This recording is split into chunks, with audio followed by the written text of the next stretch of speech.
And we are live. Hello, everyone watching. It's so exciting to be here today. I have, as you can see, another corporate badass, and I'm going to be sharing with you all of her amazing story and exactly what she stands for and why she is inspired to both reach for more and begin to change her organization from the C-suite out.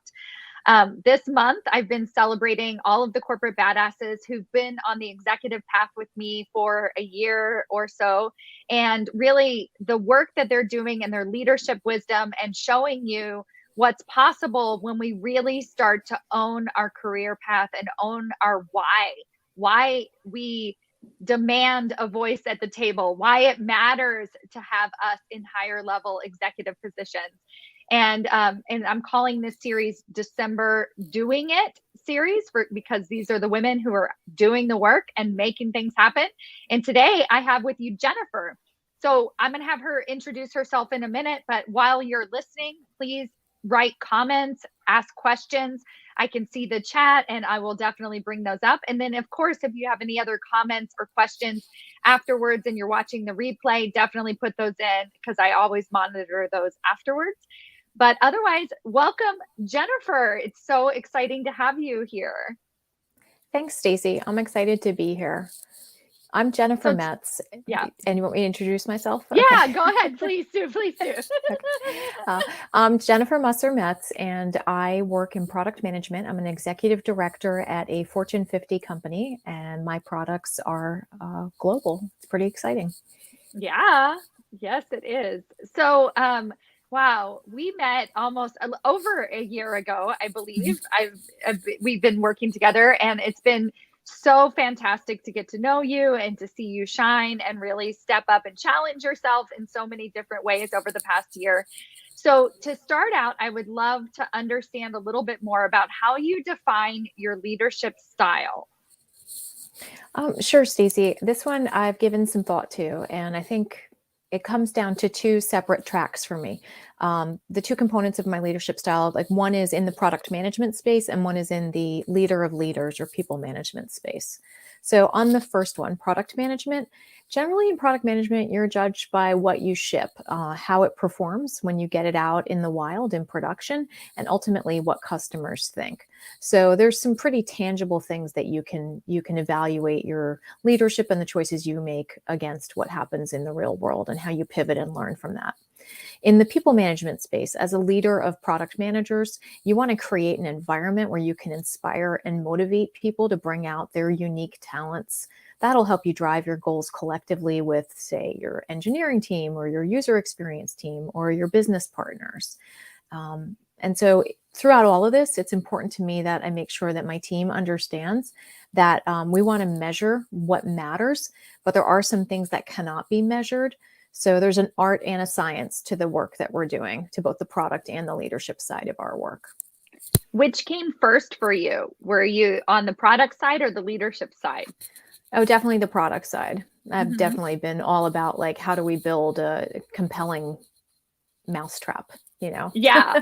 Yeah. Build totally. a better mousetrap. Yeah. In our conversations, I have to admit, I'm often in awe of just your brain and how it works and how you solve problems and really just, you really see how to create these results. And it's very impressive. So, yeah, so that's the part that you were just like, yes, I can solve these problems. So how did you begin to develop some of these leadership skills and really understanding how to bring people along, as you suggested, and different, being able to measure the immeasurable qualities and work that they're doing?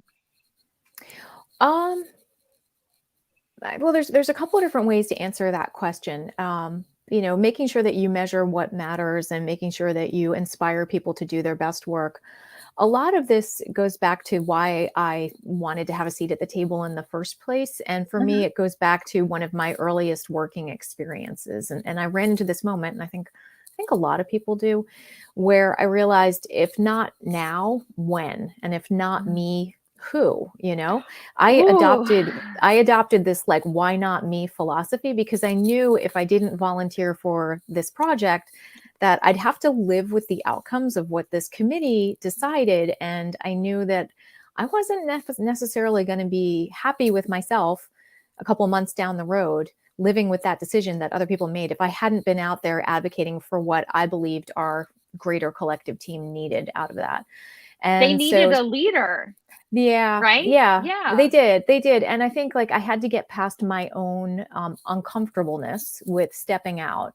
And so that's Hmm. something that I identify with completely with my team, like the having to get out of your comfort zone, and how do you get past that initial fear of speaking up or stepping up. And you know, in this case, it was like, did I really want to live with the half-baked solution? There was a pretty clear trade-off. Like if I didn't Hmm. volunteer and I'd take on the extra work, that I'd have to live with the outcomes, and I just didn't want to do that. So I had to be uncomfortable. I was uncomfortable, and I had to be comfortable with it. And so I encourage people on my team to do that and to try leaning into spaces where they're a little bit uncomfortable, just to stretch themselves. And ultimately that choice years ago led to like a different career trajectory for me. So it was a good choice. Oh, So wonderful.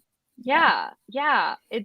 That is super inspiring. I love it. And so you touched on a little bit how you actually allow your team to show up in this way, right? Where they are also motivated to stretch Mhm. and to do challenging things. So how it's especially over the last couple of years, what are some of the tricks and tools that you use to keep your team motivated and to stay focused on what's most important with all of the changes and different things that obviously inevitably happen in our world and our corporate environment, but even maybe more so in the last couple of years? Yeah, I mean, there's so much happening, and COVID has really accelerated a lot of trends that were probably there, 5 years back. It's just sort of made them come to the forefront more. I think the important thing that I'm trying to look at is making sure that, like, as this great resignation is happening, that I'm focused on my team and the people who are here still working, as we're bringing on new people. But like for the folks who are still here, are we rebalancing their workload? Are we Mhm. thinking about the priorities that we put on different types of work? And are we shifting that work, or are we deprioritizing some of it because our staffing isn't quite where it needs to be at the moment until we get some new folks in the door? I think in general, like this period is a great time to rethink our priorities. And that's in product management, you're always about rethinking your priorities. So this is just another example of that. Yeah. And So how do you communicate that with your team?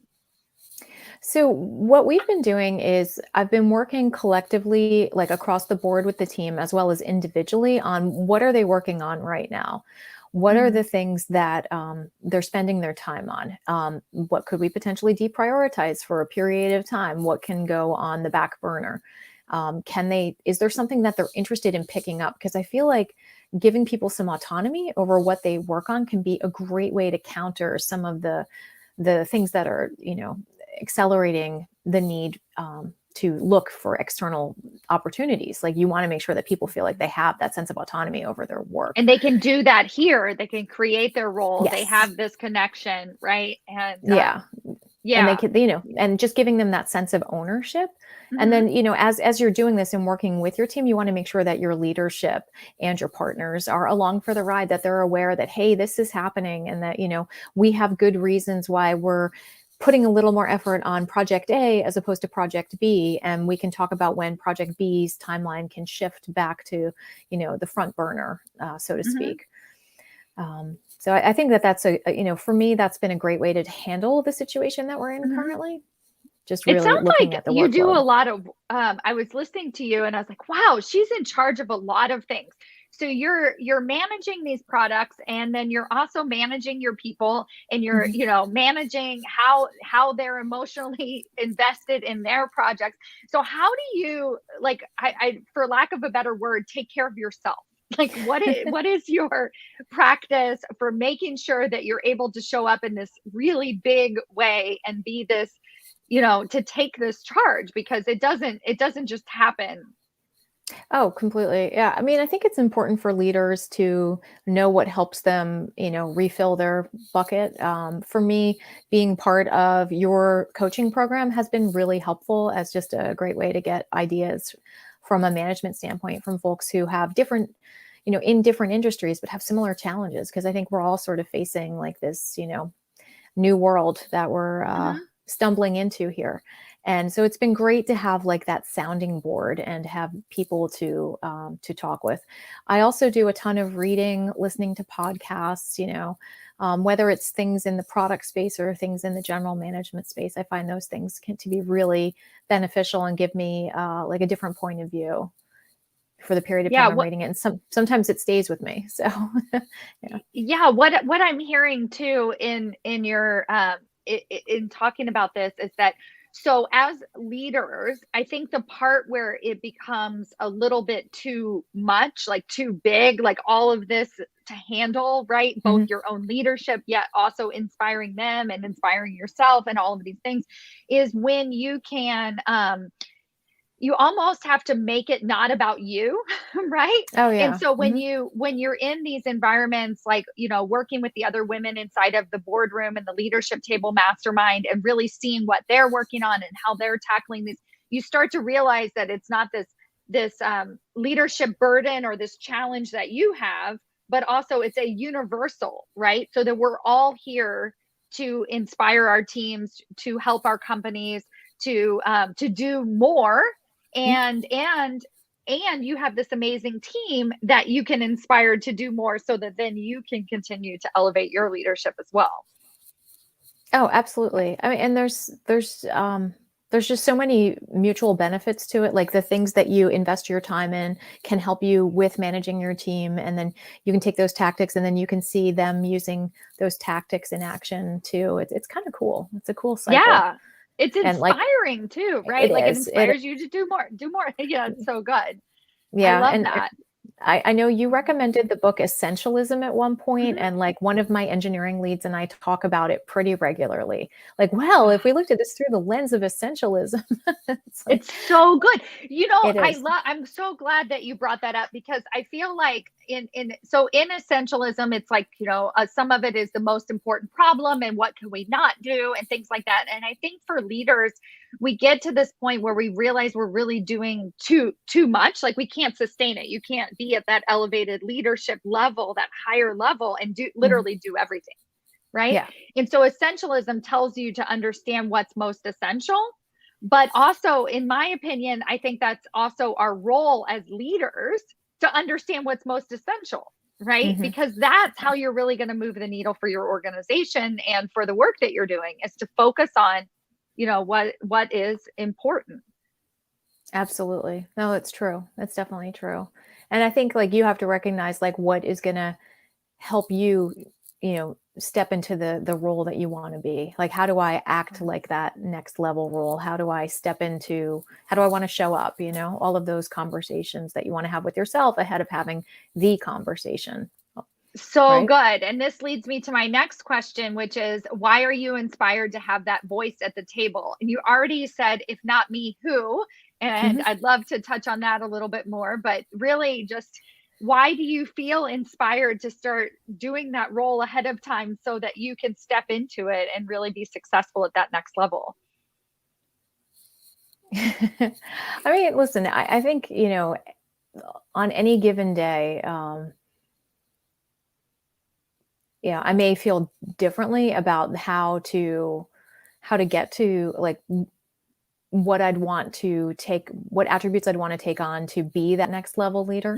But I do think it's important to know your vision, your 3X vision. And that's something that you talk about a lot. You wrote about it in your book and we talk about it in your class. And I think that can help you calibrate from, quarter to quarter, annual review. Like, am I making the progress that I need to? Am I on the right path?